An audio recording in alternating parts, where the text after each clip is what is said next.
Good afternoon, everyone. Thank you for showing up here today. My name is Matt Cortez. I am the chair of the Local Government Relations North Committee. I'm here also co-hosting with Lisa Yee. She is the chair of the Local Government Relations South Committee. And today we are pleased to present to you Don Wagner. Don Wagner is the supervisor for the 3rd District. He has a prolific political career, including being mayor of Irvine, time in the assembly, and he's also a licensed attorney. Please take a moment and welcome him. Don? Thank you. Prolific is a kind way of saying I can't keep a job. I've been privileged to serve in a number of different levels of government. So I guess I've got a little bit of perspective I can bring, but I will tell you we are in utterly unprecedented times. Unless you're over 100 years old, and then maybe you've seen it before. But right now it is utterly unprecedented. So let me just give you kind of a thumbnail sketch of where I think we are at you've asked state of the county. You know, that's really the job of the chairman of the board of supervisors. A little presumptuous of me to speak on behalf of the whole county, but let me give you just kind of a little bit of a thought of where we are in the 3rd district, my district, and also, kind of a sense of where I think we're going to end up going. The first thing you guys know as well as anybody is that the real estate market right now is very hot. I've recently purchased a new home. I will tell you it is very difficult to get contractors and architects and folks to be able to turn to your projects quickly enough. That's a good thing for the real estate market. My hope is the Board of Supervisors doesn't do anything to mess it up. I won't tell you that Sacramento is not going to mess it up because that's really what they do best. Ton of housing bills are up in Sacramento. Which of them find their way to the governor's desk and ultimately get signed, remains to be seen, and is sort of a little bit out of my lane to talk about. I'm happy to take any questions about some of them because I did spend some time in Sacramento. But I really want to focus a little bit more on the county right now and the issues that we're seeing at the county level. The first and foremost of those issues, of course, being COVID. We do have a PowerPoint that my crack staff has worked to put together. And when I say crack staff, I don't mean that flippantly. I truly do mean we've got some great people here with county experience. We've got some great people here with business experience. We've got folks that have straddled the political and the business universes for quite some time. And to the extent that there are good things happening in the district and we're able to talk about them and push them, I owe it to my staff. To the extent that things get screwed up, that's probably me and my big mouth.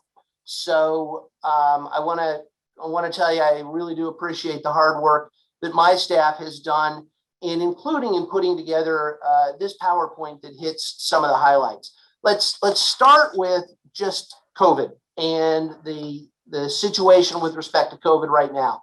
I won't read you the slide. Maybe we can make it available in the chat or otherwise to you folks. But couple of high level things to know.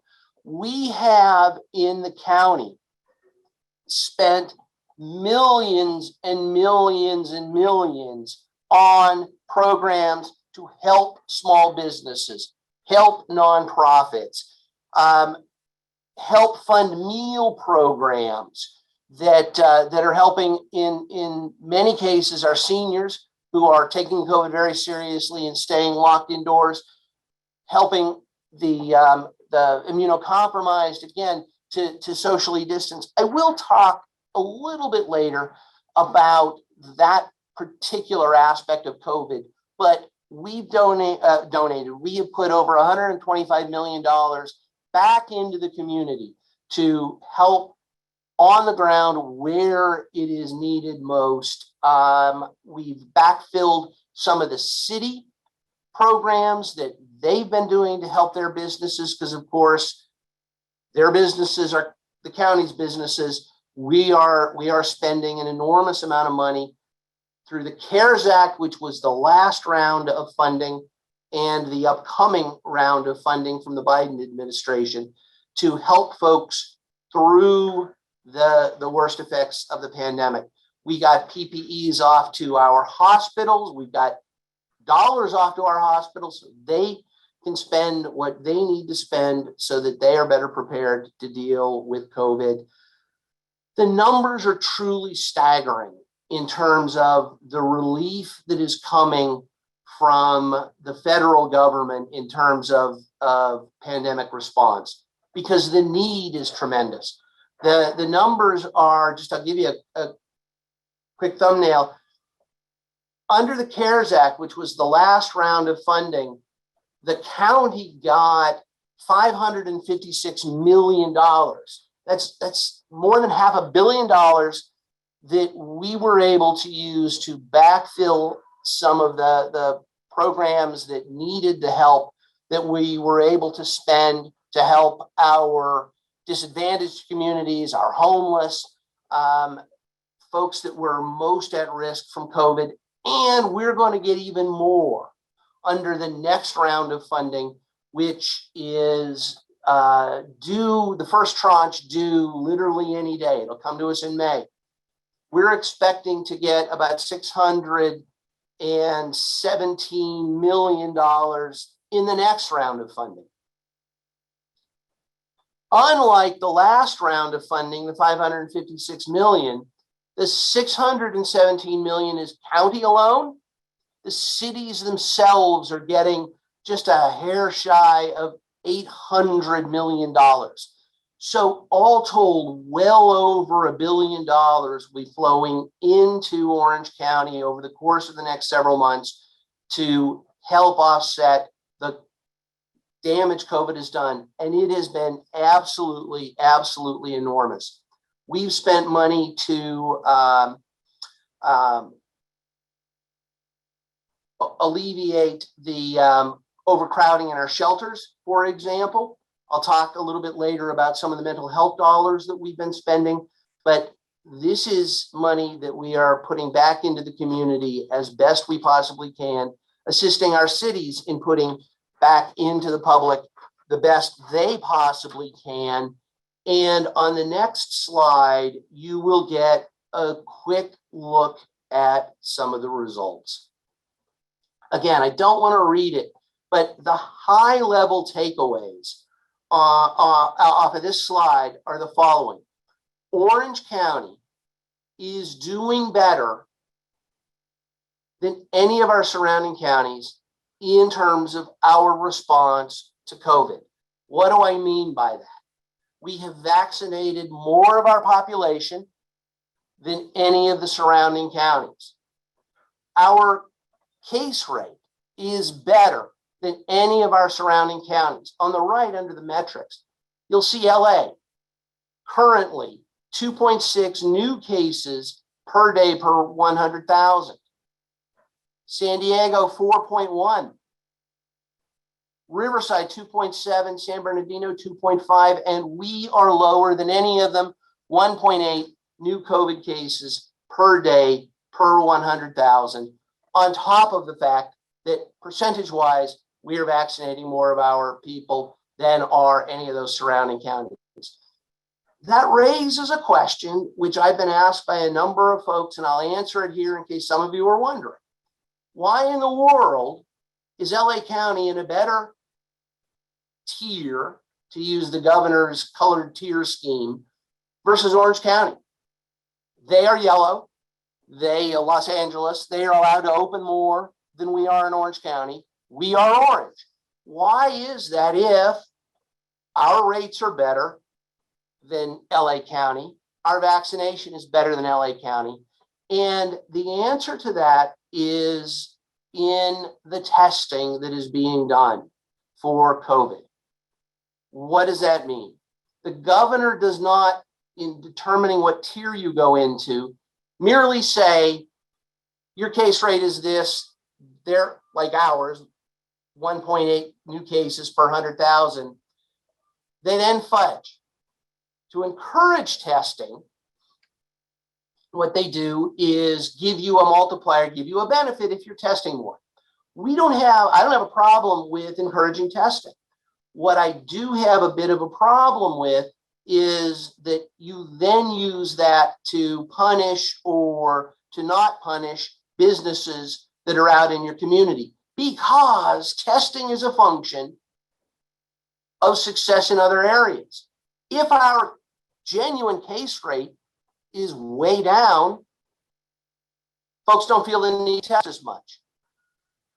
If our vaccination rate is way up, folks don't feel the need to test as much. We understand LA is forcing testing on certain folks.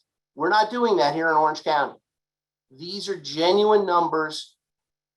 We are seeing people responding to the fact that they're vaccinated and our rates are down and our hospitals are clear and our ICUs are not overrun. And thank God our death rate is so low. They're not feeling the need to test as much. Given the way the governor has played with the numbers, that does leave us in the orange tier, LA in the yellow tier. That isn't going to last, however. I will report that just yesterday at our board meeting, we heard from our director of the healthcare agency that we now are meeting all of the metrics for yellow. We will be in a week allowing, we're not closing anybody down. The governor will be allowing more folks to open up more widely here in Orange County, effective this time next week is where we are on COVID. So that's again a very busy slide. The takeaway is that we are in very good shape, compared to better shape than any of our surrounding counties, and that all of the metrics, thankfully, are moving in the right direction to put COVID behind us. The question whether we are still on track for the governor's promised opening of June 15th is a great question. Certainly, we feel we are here in Orange County. Whether the governor feels that we are throughout the state and feels good sticking with that date is a question to take up with the governor. On the next slide, you will see, perhaps in a nutshell, and this is an old quote from me at a press conference we had several months ago. The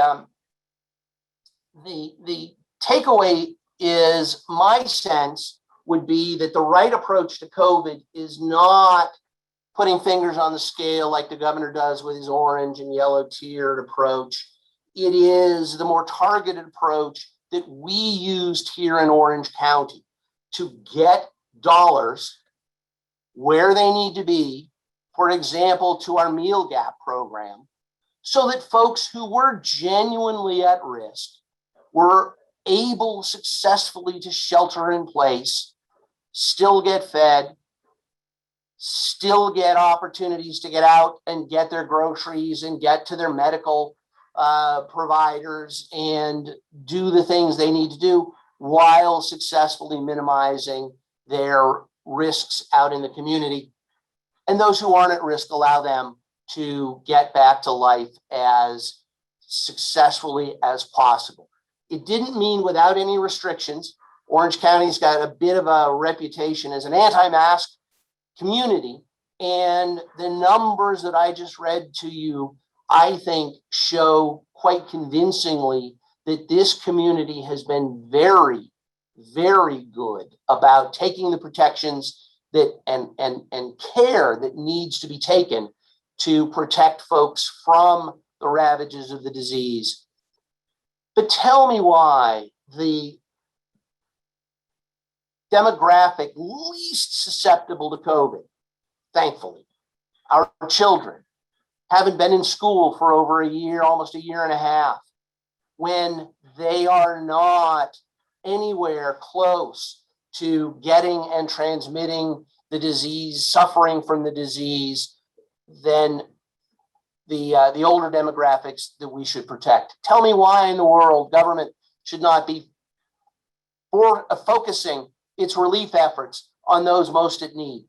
That's what we've tried to do here in Orange County with the funding sources that I talked about, with helping alleviate overcrowding in our homeless shelters, etc. So we have been trying to focus government resources where the problem is, not doing a one-size-fits-all approach, and the numbers bear out success here in Orange County. However, on the next slide, you will see that despite COVID and COVID monopolizing virtually everybody's time and attention, the truth is all the other issues that predated COVID remain. And the board has taken, and my office has taken, serious steps to continue to address those issues as we also work our way through the pandemic. Obviously, public safety being number one. We did see early on the state shut down the state prisons, and by shut down, what I mean is they simply refused to take state prison bound prisoners off the hands of the local counties, not just Orange County, though we did have that happen to us. And suddenly we were finding our jail population ballooning, with folks in part who should have been up in state prison. And so we were finding threats to that population that COVID presents to anyone living in close coordination. We did manage, the sheriff, I think, did a fantastic job managing to limit the number of COVID cases in the jails. We were not able to get rid of it completely, but of course, no one on planet Earth, you can't find a jurisdiction that has managed to duck the COVID crisis. Nevertheless, it never got as out of control as was feared early on. That is in part due to funding by the Board of Supervisors to help the sheriff do right by the public, protecting the inmates, not having to release dangerous felons, pushing the state to reopen the doors to the state prison so we could put folks who belong there up there. And at the same time, the great work done by the sheriff to get on top of this issue to manage his jail accordingly. There was in the press a couple of months ago a report that a state court judge here in Orange County had ruled that the situation in the jails was so bad that we had to release 50% of the remaining prisoners after the numbers had been decreased. Working with the court, the sheriff, the Board of Supervisors, we managed to get that order essentially rescinded to satisfy the judge that we were on the right track, so that we aren't putting out into the public dangerous folks. A quick aside, also in public safety, again, an issue that has made the press recently, and one that, again, my staff and I can take some pride in helping make happen. We got funding to clear a backlog as much as 30 years of DNA rape kits. 30 years ago, these crimes are reported but not investigated. The kits aren't tested. We don't know if there is information in there that'll allow us to take a predator off the street. Those kits had been backing up. And just this year, it was done technically last year, within the last year, working with the DA, working with the sheriff's office, we got that backlog of DNA rape kits cleared. Actually, they have managed to take several predators off the streets, and they've managed, even if they couldn't any longer find the culprit, or the culprit was dead because of the lapse of time, we managed to bring closure to some of the victims. And so that is, again, a thing the board has done, working with the DA, working with the sheriffs to keep an eye on public safety while we are still working through COVID. In my district in particular, the 3rd district, we are fortunate to have some of the most wide open space that you'll find in the county. Part of the Cleveland National Forest, we've got the canyons, Silverado, Trabuco, etc. And as great as those are, as much of a resource as those are, as much as folks love living out there, the threat of wildfires is always present. We managed to keep a focus, despite COVID, on fire protection, fire safety. We did a number of town halls, letting the residents know things like, here are the evacuation plans. Here's where you're going to put your animals if you're out in an area, say an equestrian area out in the canyons. Here's where you deal with your animals. Here's how you get information when you need help. How do you go about getting that help? And make sure that the fire department, and curiously enough, the transportation corridor agencies and the Orange County Transportation Authority, get them focused on fire safety. Why do I mention the transportation folks? Because turns out one of the best ways to start a fire, were you so inclined, and I hope you're not, is a car overheats on the freeway. A car throws a rock, tire throws a rock, and it sparks on the freeway. If there are weeds, if there is dry grass right up above the toll roads, right above into the 91 freeway, for example, suddenly you're looking at a potentially devastating fire. In fact, of course, that happened with the freeway fire many, many years ago. We're working on weed abatement so that we can get the brush pushed back, lessening the opportunities for fires out there. So those are the things that we've continued to do during the fire seasons to keep us safe while also dealing with COVID.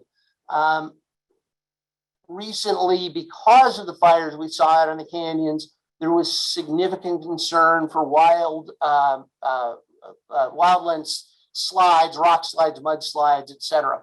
We've been working very hard out in those communities to clear debris, to reinforce the hills, to make sure folks know as best they can. Again, it's not a fire, but in the event of a flood, here's how you protect yourselves. So all that work continues on at the board level.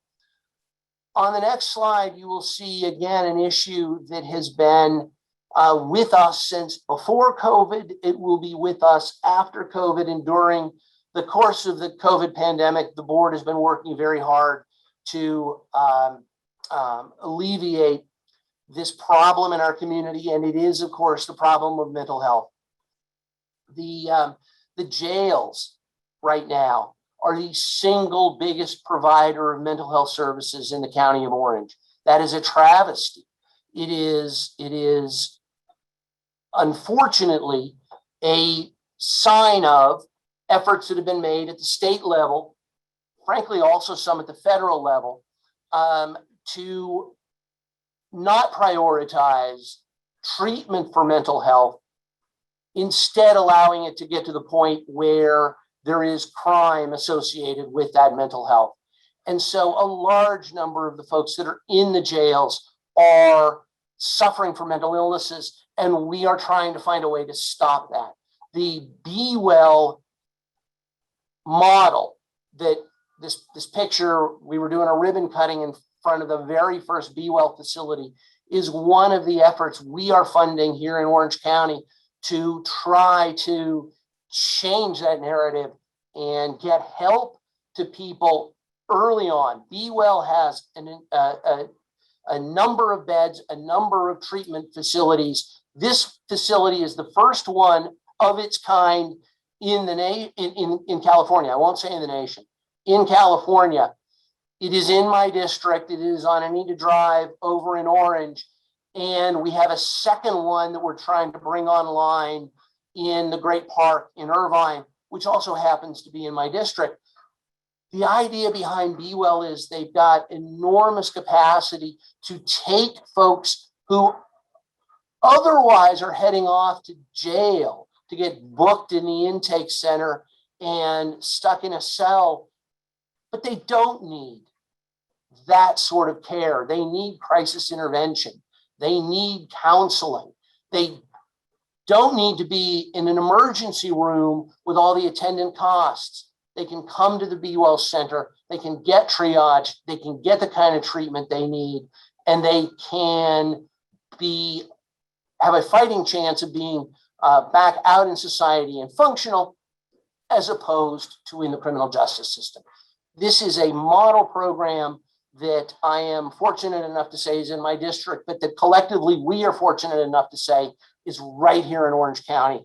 And I think has a fighting chance to change the narrative that our jails are the single biggest provider of mental health services.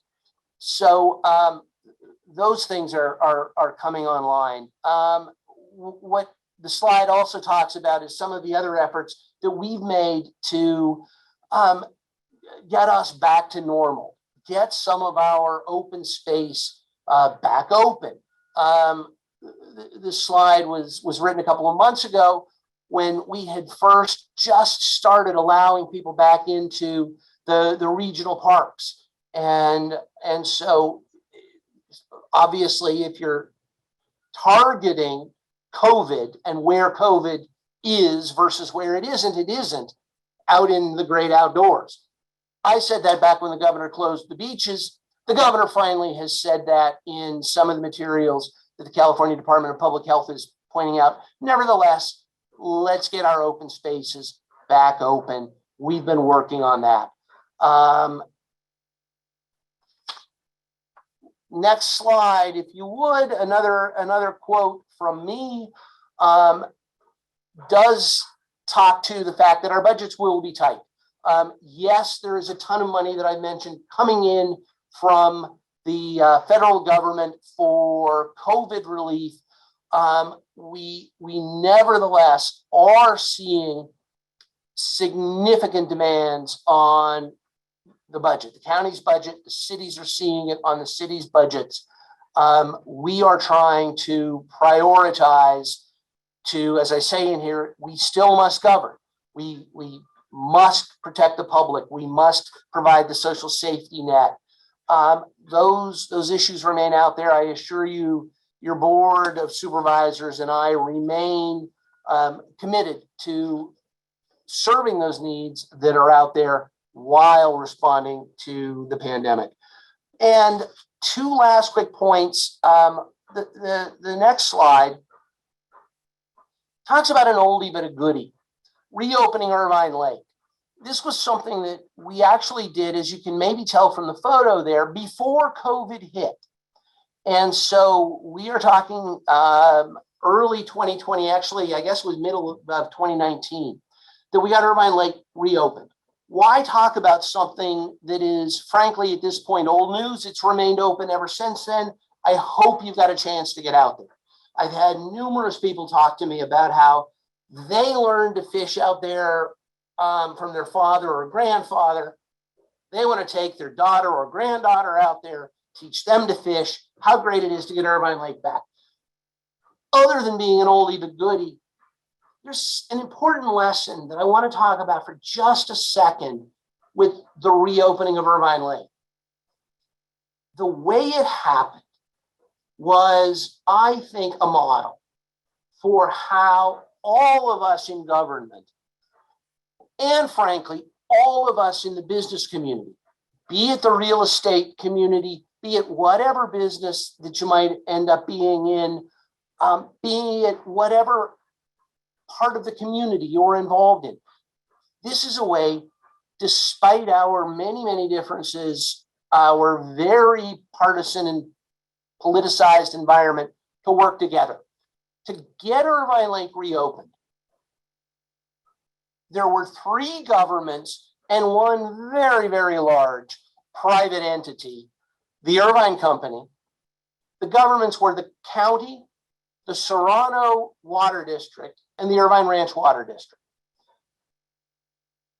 If you've ever tried to get 3 government agencies and a big company like the Irvine Company together, and you've managed to do it, well, you're also probably pretty good at herding cats. But they all came together and we all got it done because everyone at the table managed to say, we've got interests here, but you've got interests here. Collectively, we've got a goal of serving our community, of getting an asset back in the hands of our community. How do we come together as multiple agencies with multiple constituencies, a big private enterprise? How do we do it? And it got done.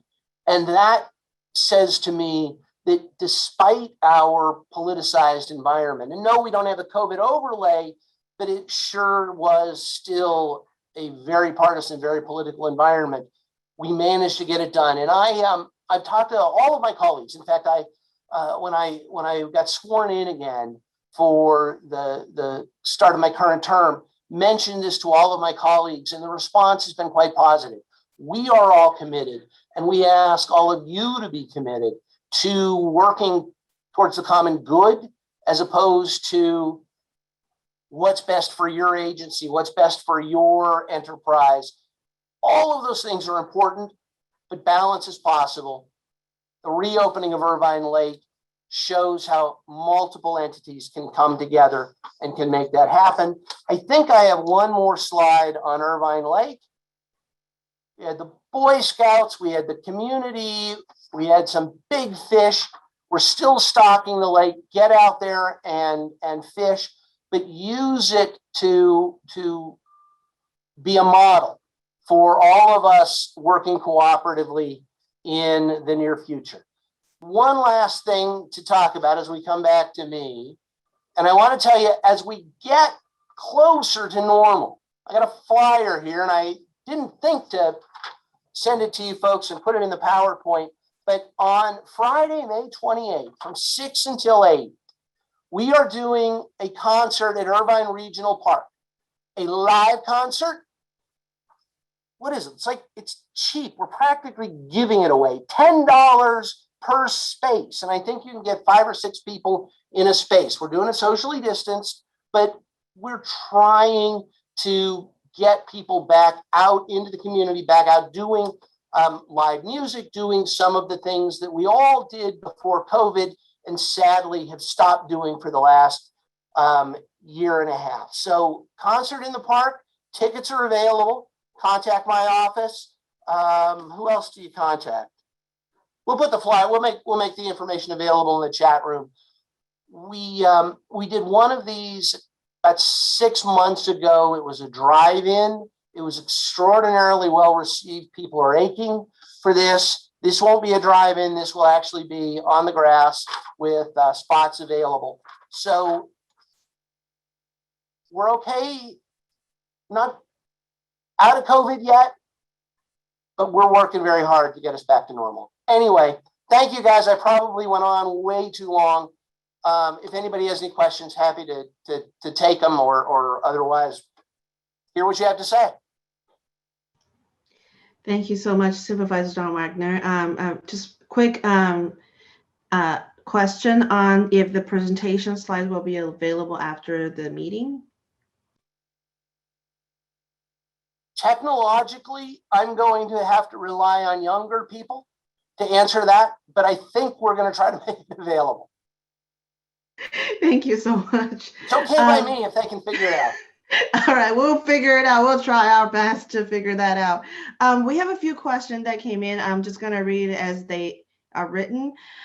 First question, why did the supervisors vote to not have a digital vaccine card?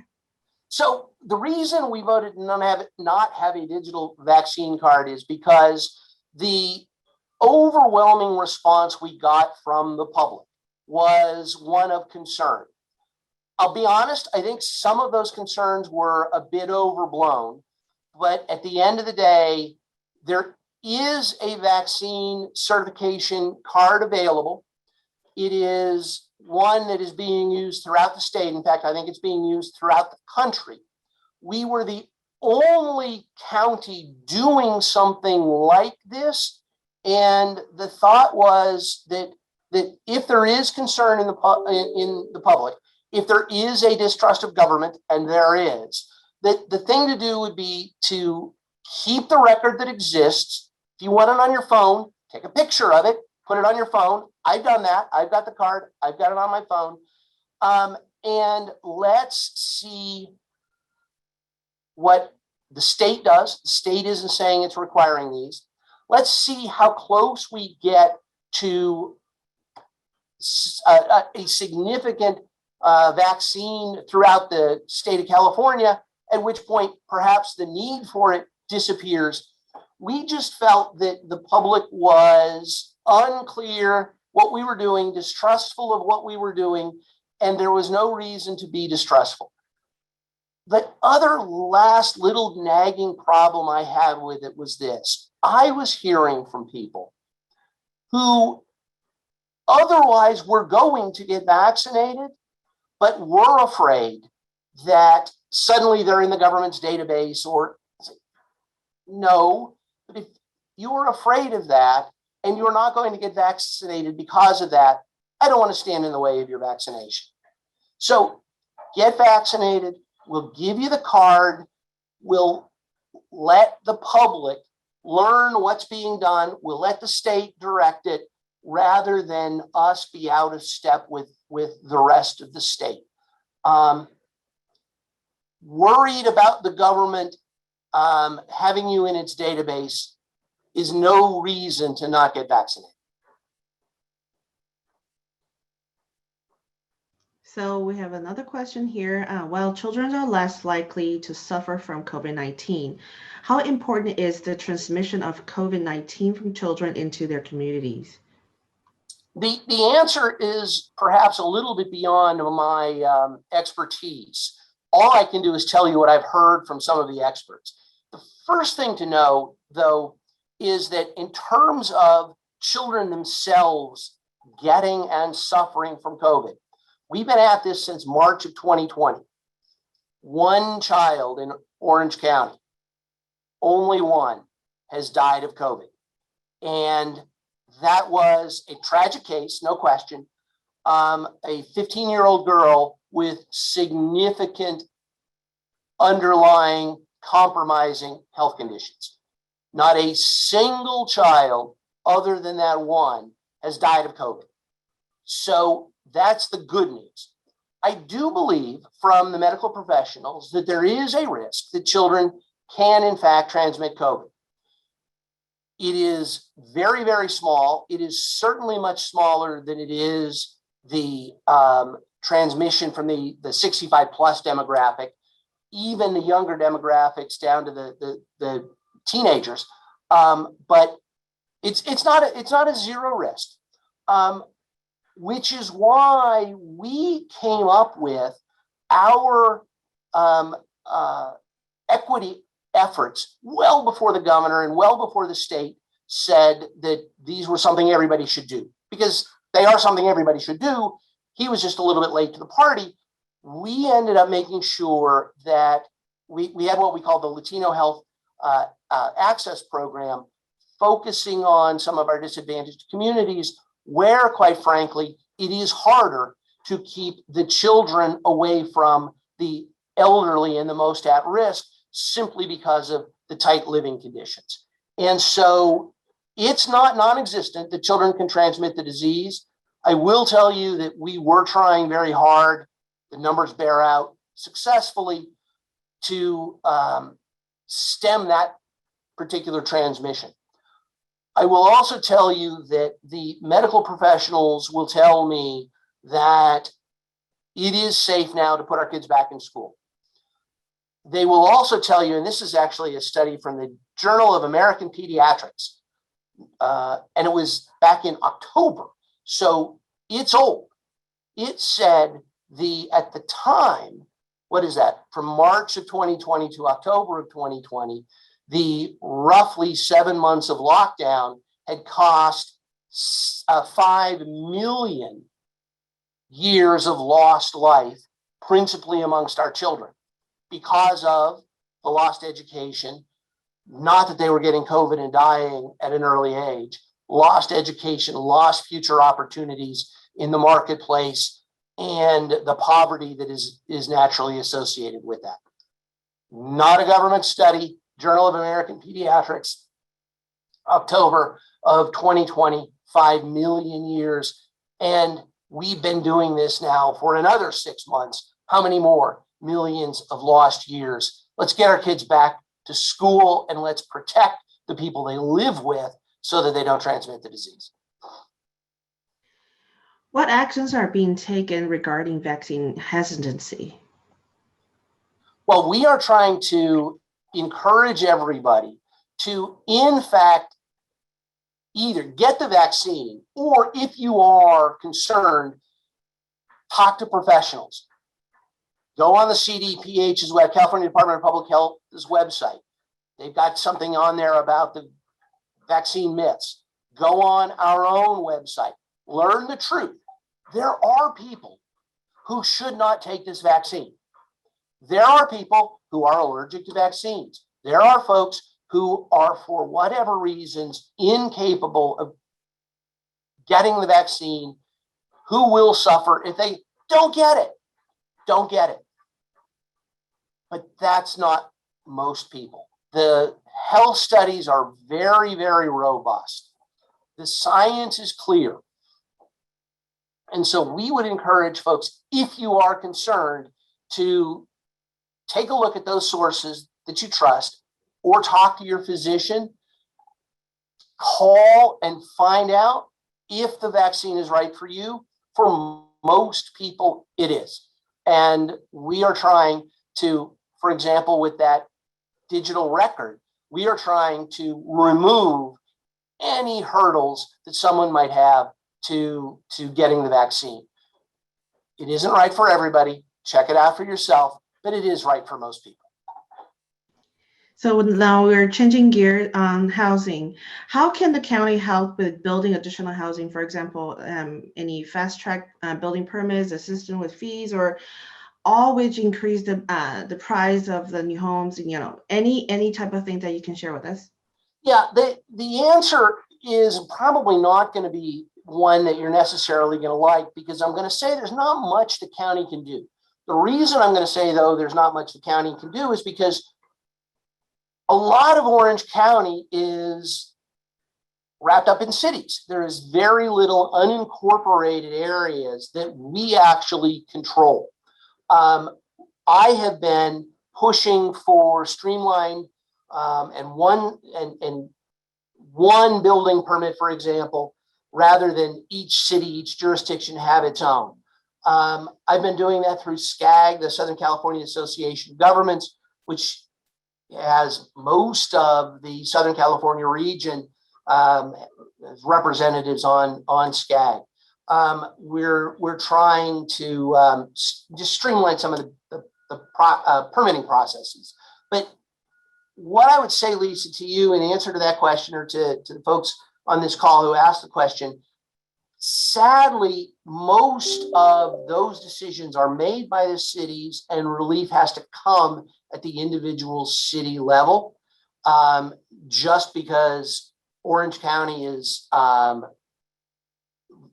to the point where we have very, very few unincorporated areas that we can directly control.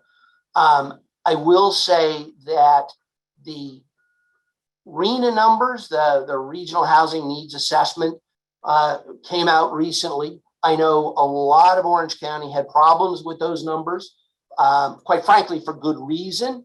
It seemed like they were somewhat haphazardly created, but at the end of the day, they are target goals. We do have some,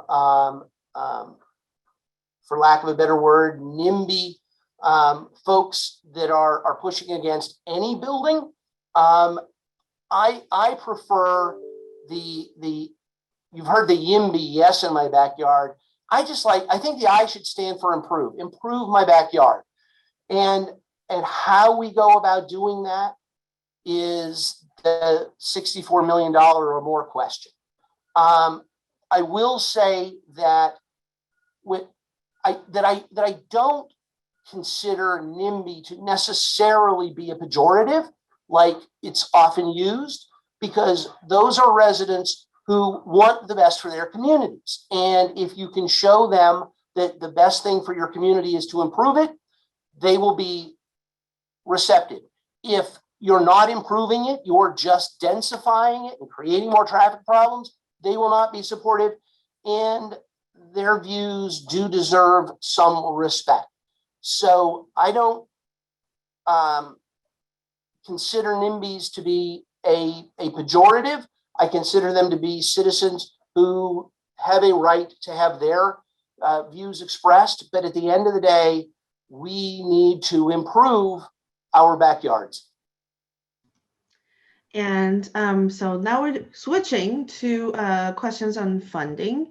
Will the board deliberate on one comprehensive spending plan for the ARPA funding, or will funding be allocated on case-by-case basis? So the funding comes to us in two different tranches, and so far we have been allocating with respect to the first tranche. So no, we're not going to do the whole 17 million at one point. And the funding is, unlike the CARES Act, is able to be spent over several years. The CARES Act funding, all of that money needed to be allocated by December 31 of 2020. What that does is it gives us some flexibility. That also is a long way of saying, no, we're not going to allocate it all at once. We are going to be looking at project by project basis. We're going to be looking at needs as they arise, and we are going to be prioritizing within the certain spheres, as opposed to here's $617 million and what we're going to spend it all on. We're also, at least it is my hope, that we will be coordinating with our cities. When I provided the business grants that I did for the cities in for the businesses in my district, I did it through the individual cities and their programs. I intend to keep working with the individual cities, because remember, they're getting even more than the county is. Won't speak for my colleagues on the board. Certainly, it's my hope that we will all be talking about this and all be coming up with specific ways of dealing with it as needs arise. Thank you. And I'm glad you mentioned the CARES Act funding, because this is our next question. Has the county exhausted all the CARES Act funding they received? If not, can Supervisor Wagner, you provide an overview of any additional spending proposals? The answer is yes, we have, because by December 31, 2020, it basically was use it or lose it. And so I won't tell you every dollar has been actually spent. The majority of them have. Every single one of those dollars was, according to the Treasury regs, to be allocated. They've all been allocated. So, and the county's budget office, I don't have it at my fingertips, but the county budget office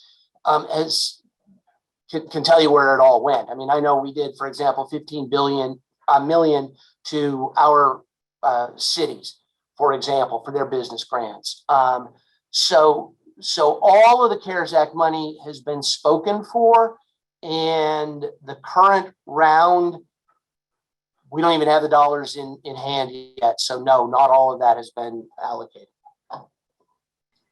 Is there a link for the digital vaccination record that you refer to? There isn't, because the decision of the board yesterday was not to pursue the digital vaccine record. You can access through the Athena app if you've been vaccinated by the county. By the way, I forgot to mention that. That was one of the other reasons not to go forward with the digital record. It only would apply to the folks who are vaccinated through the county.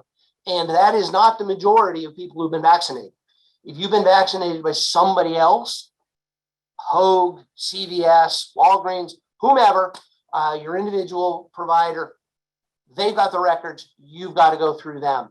So we only had a relatively small portion of the population that would have been able to get this card through us. And so we decided not to pursue the digital record. You had a white card when you got vaccinated, given to you by the vaccinating doctor. That's your record. Take a picture of it, put it on your phone, keep it on your phone. That's your record. If you lose it, we'll get you another one. County can replace it. I do believe on the Athena app, you can still access the record that you got. If you had 2 doses, you got such and such a dose on day 1, such and such a dose on day 2. If you did, like I did, Johnson & Johnson, it'll still say you got that dose on this day, but we aren't pursuing the QR code with all of that information embedded in it. Thank you so much, Supervisor Wagner. This is all the questions that we have. Any closing remark for us?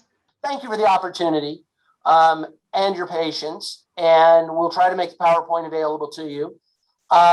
It is always great to be with you folks. It's been way, way too long, and I am sure hopeful the next one is sooner and in person. And I think we'll get there. And I hope that's soon as well. Thank you so much for your time, and thank you all for participating today at our webinar with the Supervisor Wagner. And we hope to see you for our next event. And have a great week, and be safe and be healthy. And get a vaccine if you can. Yes, get our vaccine. Thank you. Take care, everybody. Bye.